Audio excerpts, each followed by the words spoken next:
little bit about the Grey Ghost Precision Combat Pistol.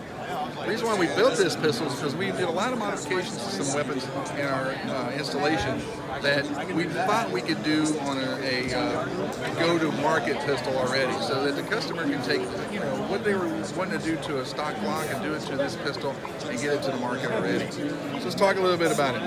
The slide, obviously, tighter tolerances.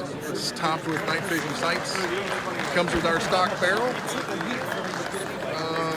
Everything on the internals of the slide are upgraded. Some things that you would do to make your weapon more reliable. The frame has got a 4-degree difference from Glock, so it's more of an upright feel, and it feels more like a high power or a 1911. So it comes with a CMC trigger, which gives you a long pull and a safe trigger, but the reset's really short, so your follow-up shots are real fast.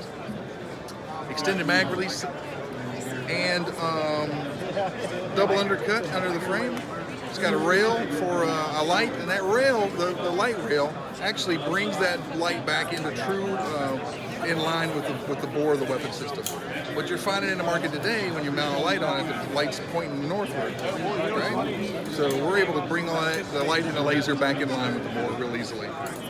So MSRP on this gun is going to be about $14.99. Seems like a lot of money for a plastic pistol, but it's more. You would do more, or actually you would spend more doing the same things to your stock pistol. So remember, www.greyghostprecision.com, the Grey Ghost Precision Combat Pistol. Thanks.